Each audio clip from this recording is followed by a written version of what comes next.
गरबा और डांडिया की रात नवरात्र के त्यौहार का अभिन्न अंग है, इसलिए यह दोनों के बिना नवरात्र का पर्व अधूरा माना जाता है। लोग देवी दुर्गा और राक्षस के बीच संघर्ष को दोहराते हैं और इस प्रदर्शन में वे डांडिया के साथ खेल खेल में युद्ध करते हैं। गरबा या डांडिया में महिलाएं साड़ी सूट से लेकर कई तरह की आउटफिट्स पहनती हैं, लेकिन आप लोग इसमें गुजराती या राजस्थानी पैटर्न के लहंगा चुनरी पहन सकते हैं। गरबा और डांडिया दोनों का मतलब एक दूसरे से काफ़ी अलग होता है। गरबा शब्द गर्भ में शिशु के जीवन से निकला है। गरबा के दौरान लोग गोल चक्र बनाकर डांस करते हुए जीवन चक्र को दर्शाते हैं। वहीं डांडिया डांस माँ दुर्गा और महिषासुर के बीच हुए युद्ध का प्रतीक है। डांडिया में देवी देवताओं और राक्षसों के बीच युद्ध के प्रस्तुत करने का एक सुंदर तरीका माना जाता है। इसके दौरान इस्तेमाल किए जाने वाले रंग बिरंगे सेट्स देवी दुर्गा की तलवार का प्रतिनिधित्व करते हैं। ऐसा माना जाता है कि डांडिया नृत्य के समय सेट्स से लड़ने से जो आवाज़ उत्पन्न होती है उससे पॉजिटिव एनर्जी आती है। डांडिया करते वक्त शरीर हर तरफ से मूव करता है, हाथ और पैर हर दिशा में थिरकते हैं और डांडिया की डंडिया पकड़ने के लिए भी हाथों को काफ़ी मेहनत करनी पड़ती है। इससे शरीर की मांसपेशियां की कसरत होती है और बॉडी को फ्लेक्सिबिलिटी बढ़ती है। गरबा और डांडिया नाइट का समारोह है, इसलिए इसे ज़्यादातर नाइट में आयोजन किया जाता है। हम आप सबको अपने यूट्यूब चैनल के माध्यम से बताना चाहते हैं कि डांडिया और गरबा यह दोनों गुजरात व राजस्थान, महाराष्ट्र का पारंपरिक लोक नृत्य है। इसलिए यह दोनों राज्यों में नवरात्र पर्व के दौरान 9 दिनों तक हर तरफ डांडिया व गरबा की धूम मची रहती है, जिसे सौभाग्य का प्रतीक माना जाता है। और अब पूरे उत्तर प्रदेश व बिहार में डांडिया व गरबा नृत्य की धूम नवरात्र के दिनों में रहती है। नवरात्र महोत्सव आते ही हर किसी का उत्साह डांडिया और गरबा खेलने के लिए रहता है। इस पर्व पे लोग एक साथ इकट्ठा होकर डांडिया और गरबा खेलते हैं। गरबा और डांडिया इन दोनों खेलों का इतिहास गुजरात से जुड़ा हुआ है, क्योंकि इसकी उत्पत्ति यहीं से हुई है। परंपरागत रूप से गरबा एक मिट्टी का बर्तन होता है जिसके अंदर एक दीपक होता है, जिसे गुजरात में गरबी कहा जाता है। गरबा नृत्य इन मिट्टी के बर्तनों के आसपास किया जाता है, जिन्हें गर्भदीप कहा जाता है। इस खेल का मतलब होता है कि पुरुष और महिलाएं देवी दुर्गा और राक्षस राजा महिषासुर की तरह लड़ाई कर रहे हैं। गरबा में महिलाएं चोली या ब्लाउज, चुन्निया या लंबी स्कर्ट और चमकदार दुपट्टा पहनती हैं और पुरुष कांडू के साथ सिर पर पगड़ी पहनते हैं, जिसमें ताल से ताल मिलाने के लिए महिलाओं और पुरुषों का 2 या फिर 4 का समूह बनाकर नृत्य करते हैं। जबकि डांडिया नृत्य में पुरुष और महिलाएं दोनों रंगीन और सजावटी बांस की छड़ियों के साथ ढोलक और तबला जैसे वाद्य यंत्रों पर नृत्य करते हैं। यह नृत्य देवी देवताओं और राक्षसों के बीच युद्ध का प्रस्तुतिकरण का एक सुंदर तरीका है। ऐसा माना जाता है कि कई वर्ष पहले गुजरात में लोग महिषासुर राक्षस के आतंक से काफ़ी ज़्यादा परेशान थे। तब लोगों की परेशानी देखकर ब्रह्मा, विष्णु और महेश ने माता से मदद की गुहार लगाई।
अपनी कला यात्रा के दीर्घ अनुभव में मैंने यह जाना है कि हमारे देश को वास्तव में संस्कृति की एक आदर्श डोर ने बांध रखा है। आपको यह जानकर आश्चर्य होगा कि गरबा की भांति भारतवर्ष के विभिन्न अंचलों में सर्दी नवरात्र पर अनेक शैलियों में लोक नृत्य किए जाने की परंपरा है। गुजरात में मां अम्बे के स्वागत में किए जाने वाले गरबा लोक नृत्य जैसी मिलती जुलती शैली उत्तर प्रदेश और बिहार में भी देखने को मिलती है। यह सब लोक नृत्य प्रस्तुत किए जाने के पीछे की लोक कथाएँ भिन्न हैं, गीत भिन्न हैं, प्रस्तुतिकरण भिन्न है, किंतु एक समानता भी है। वो ये है कि नवरात्र में किए जाने से यह अवश्य प्रतीत होता है कि नृत्य के बहाने देवी का आह्वान या देवी को प्रसन्न करना। जैसे बिहार के प्रसिद्ध लोक नृत्य झिंझिया को ही लें, इसमें लड़कियां और महिलाएं अपने सिर पर छिद्र वाला मिट्टी का घड़ा रखती हैं और घड़े में जलते दीपक रखकर गोल घेरा बनाकर गीत गाते हुए नृत्य करती हैं। घेरे के बीच में एक मुख्य नर्तकी और उसके साथ सभी नृत्य करने वाली महिलाओं के सिर पर छिद्र वाले घड़े होते हैं, जिनके भीतर दीप जलता है। घड़े के ऊपर ढक्कन पर भी दीप जलता रहता है। नवरात्र एक प्रकार से दीप उत्सव का शुभारंभ है। विजयदशमी के बाद दीपावली का त्यौहार आता है और इसी समय उत्तर प्रदेश के प्रयाग, कौशाम्बी और कानपुर के विभिन्न अंचलों में कन्याओं व महिलाओं द्वारा इसी प्रकार शीश पर छिद्र वाली मटकी के भीतर ऊपर दिया रखकर ढेड़िया लोक नृत्य प्रस्तुत किया जाता है। ऐसी मान्यता है कि यह नृत्य भगवान श्री राम व माता जानकी के स्वागत में किया गया था। 14 वर्ष के वनवास के बाद भगवान श्री राम जब अयोध्या लौटे तो अवध की महिलाओं ने श्री राम के स्वागत में मिट्टी के घड़े पर दीपक रखकर नृत्य किया और यह नृत्य ढेड़िया कहलाया। नृत्य के बाद जालीदार ढेड़िया से नज़र उतारकर उसे तोड़कर बाहर फेंक दिया जाता है और यह मान लिया जाता है कि वह सब अनिष्ट हर लेंगी। इसी प्रकार बुंदेलखंड में नवरात्र आरंभ होते ही सुवाटा की तैयारियां आरंभ हो जाती हैं। सुवाटा या नवरता कुमारी कन्याओं द्वारा खेले जाने वाला एक अनुष्ठपरक खेल है जो अश्विन शुक्ल प्रतिपदा से 9 दिन तक चलता रहता है। नवरात्र में खेले जाने के कारण और शक्ति से जुड़े होने से उसे नवरता कहा गया है। बुंदेलखंड के इस लोक पर्व में बालिकाएं घरों के दरवाजों पर सुवाटा राक्षस का पुतला बनाती हैं। सुवाटा के पुतलों के सामने गोबर से चौका बनाकर आकर्षक रंगोलियां बनाई जाती हैं और उसके दोनों ओर सूरज और चंद्रमा बनाए जाते हैं। प्रतिपदा, द्वितीया, तृतीया, चतुर्थी, पंचमी, षष्ठी, सप्तमी, आज अष्टमी व कल नवमी तक इन चौकी की संख्या बढ़ती जाती है। नवमी दशमी को सुवाटा की पूजा की जाती है और बेला, चंपा, तुरैया के फूल चढ़ाए जाते हैं।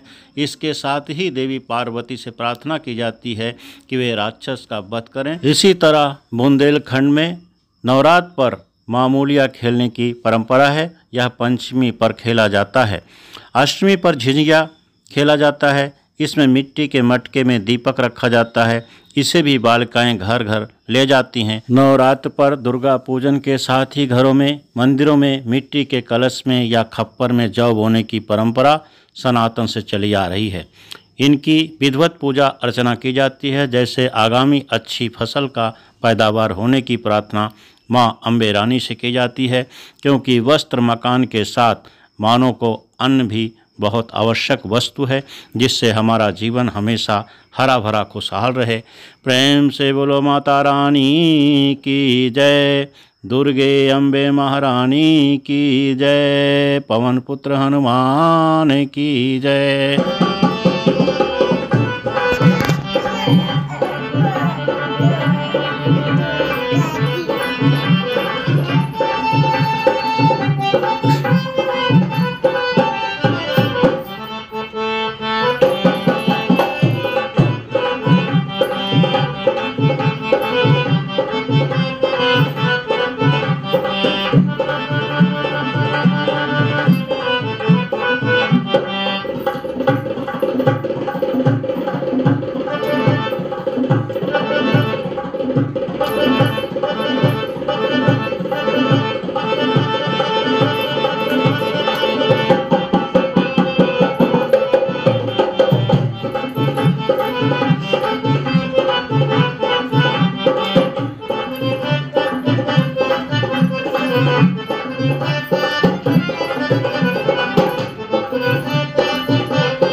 हमारे मामा के लिए जिनका नाम अशोक कुमार है उनके लिए जोरदार तालियां करिए। डांस करना है हमारे लोग के साथ। सभी लोग घेरा बना रहे, घेरा सभी लोग घेरा बनाइए। आप लोग कांग्रेस कहाँ है? सचिन के पास है। उनको दिखाएंगे।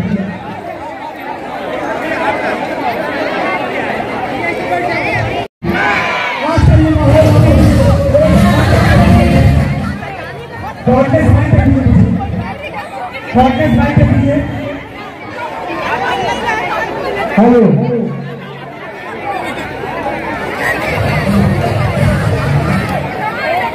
हेलो आएगा। अब एक से चारों लोग की शुरुआत की जाएगी। सभी लोग जो भी ग्राउंड में हैं, सब लोग एक दूसरे की डांडिया से अटैचमेंट बना के गोला बना लें। जितने लोग हैं और सारे कमेटी के मेंबर हैं, जितने भी लोग अंदर हैं उसके बाहर करते रहे। सबको मेरा निवेदन है, कमेटी मेंबर चारों तरफ बाहर देना है, दोनों तरफ आता है झालर को। जितने भी कमेटी मेंबर है सारे हेलो सभी लोग 20 के टेबल को सेंटर मानते हुए गोला बना लें। 20 से लड़के हट जाएं। पहले बालिकाओं का ये कार्यक्रम शुरू किया जाएगा। पहले बालिकाओं का कार्यक्रम शुरू किया जाएगा।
Thanks for watching my dear YouTube channel supporter. आपको यह वीडियो पसंद आई हो तो इसे लाइक करें तथा इस वीडियो को ज़्यादा से ज़्यादा अपने इष्ट मित्रों व रिश्तेदारों को शेयर करें एवं मेरे चैनल को सब्सक्राइब करने का कष्ट करें।